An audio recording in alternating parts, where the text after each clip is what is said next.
Chapter 38. Red Roses.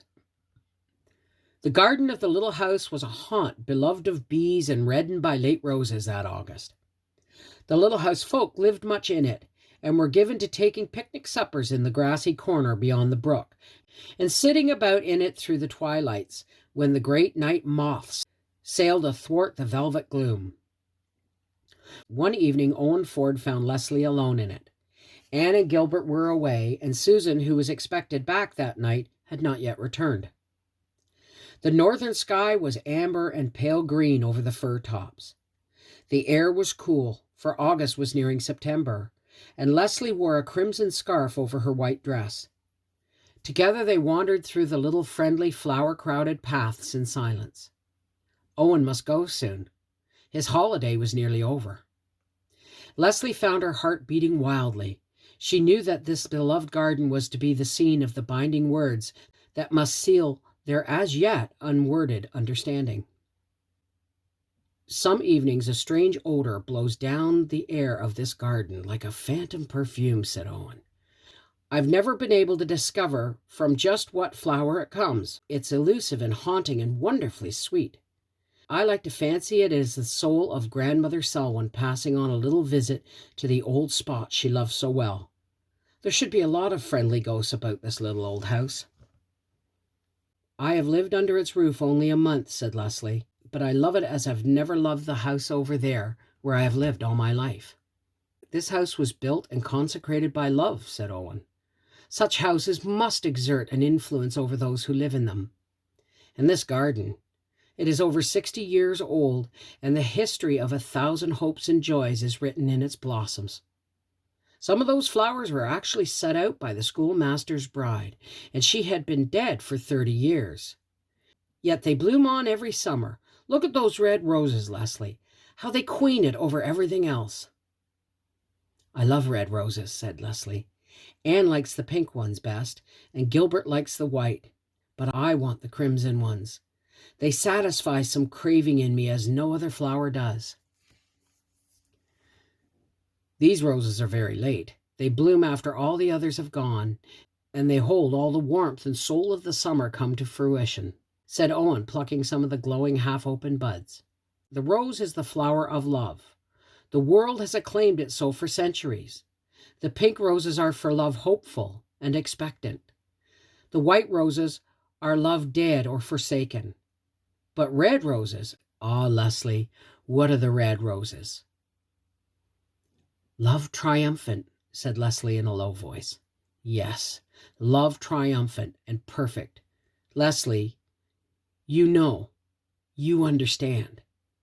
I have loved you from the first, and I know you love me. I don't need to ask you, but I want to hear you say it. My darling, my darling. Leslie said something in a very low and tremulous voice. Their hands and lips met.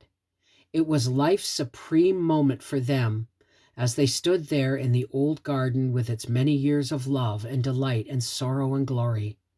He crowned her shining hair with the red, red rose of a love triumphant.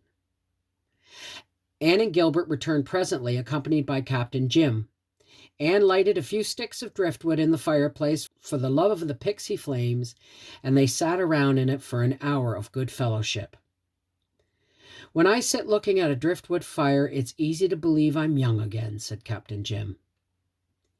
Can you read futures in the fire, Captain Jim? Asked Owen. Captain Jim looked at them all affectionately, then looked back again at Leslie's vivid face and glowing eyes. I don't need the fires to read your futures, he said. I see happiness for all of you, for Leslie and Mr. Ford, and the doctor here and Mistress Blythe, and little Jem, and children that ain't born yet but will be. Happiness for you all. Though mind you, I reckon you'll have your troubles and worries and sorrows too. They're bound to come. And no house, whether it's a palace or a little house of dreams, can bar 'em out. But they won't get the better of you if you face 'em together, with love and trust. You can weather any storm with them two for compass and pilot. The old man rose suddenly and placed one hand on Leslie's head and one on Anne's.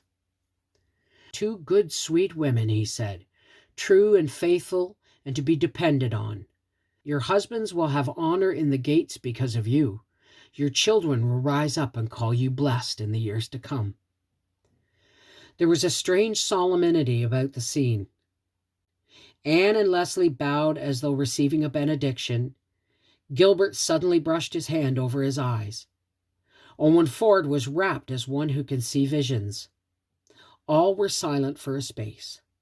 The little house of dreams added another poignant and unforgettable moment to its store of memories. "I must be going now," said Captain Jim slowly at last. He took up his hat and looked lingeringly about the room. "Good night, all of you," he said as he went out. Anne, pierced by the unusual wistfulness of his farewell, ran to the door after him. "Come back soon, Captain Jim," she called as he passed through the little gate hung between the firs. "Aye, aye," he called cheerily back to her. But Captain Jim had sat by the old fireside of the House of Dreams for the last time. Anne went slowly back to the others. "It's so pitiful to think of him going all alone down to that lonely point," she said. "And there is no one to welcome him there." "Captain Jim is such good company for others that one can't imagine him being anything but good company for himself," said Owen. "But he must often be lonely. There was a touch of the seer about him tonight. He spoke as one to whom it might have been given to speak. Well, I must be going too." Anne and Gilbert discreetly melted away, but when Owen had gone, Anne returned to find Leslie standing by the hearth. "Oh, Leslie, I know, and I'm so glad, dear," she said, putting her arms about her. "Anne, my happiness frightens me," whispered Leslie. "It seems too great to be real. I'm afraid to speak of it, to think of it.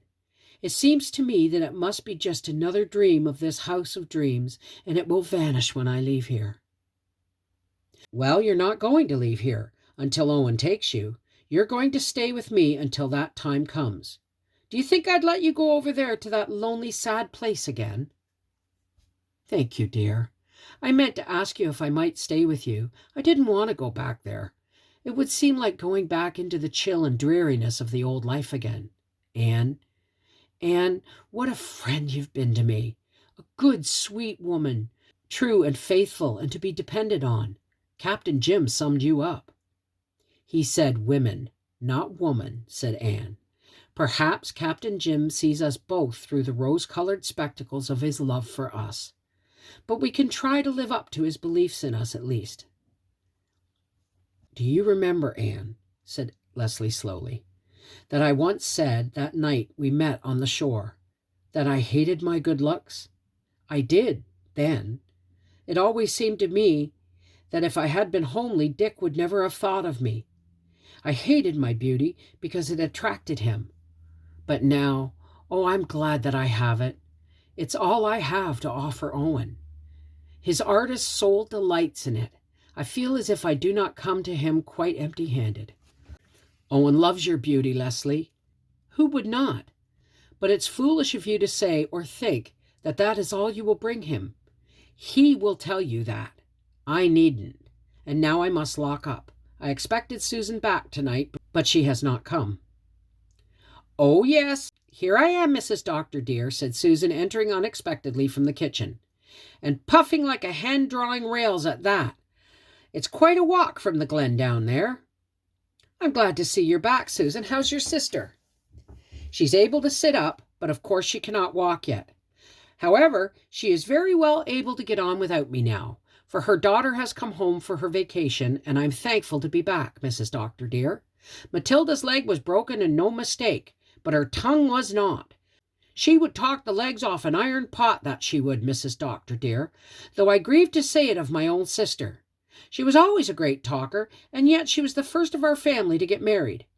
She really did not care much about marrying James Clow, but she could not bear to disoblige him. Not but what James is a good man. The only fault I have to find with him is that he always starts in to say grace with such an unearthly groan, Mrs. Doctor, dear. It always frightens my appetite clear away. And speaking of getting married, Mrs. Doctor, dear, is it true that Cornelia Bryant is going to be married to Marshall Elliott?" Yes, it's quite true, Susan. Well, Mrs. Doctor dear, it does not seem to me fair. Here is me who never said a word against the men, and I cannot get married nohow. And there is Cornelia Bryant, who has never done abusing them, and all she has to do is reach out her hand and pick one up, as it were. It is a very strange world, Mrs. Doctor dear. There's another world, you know, Susan. Yes, said Susan with a heavy sigh.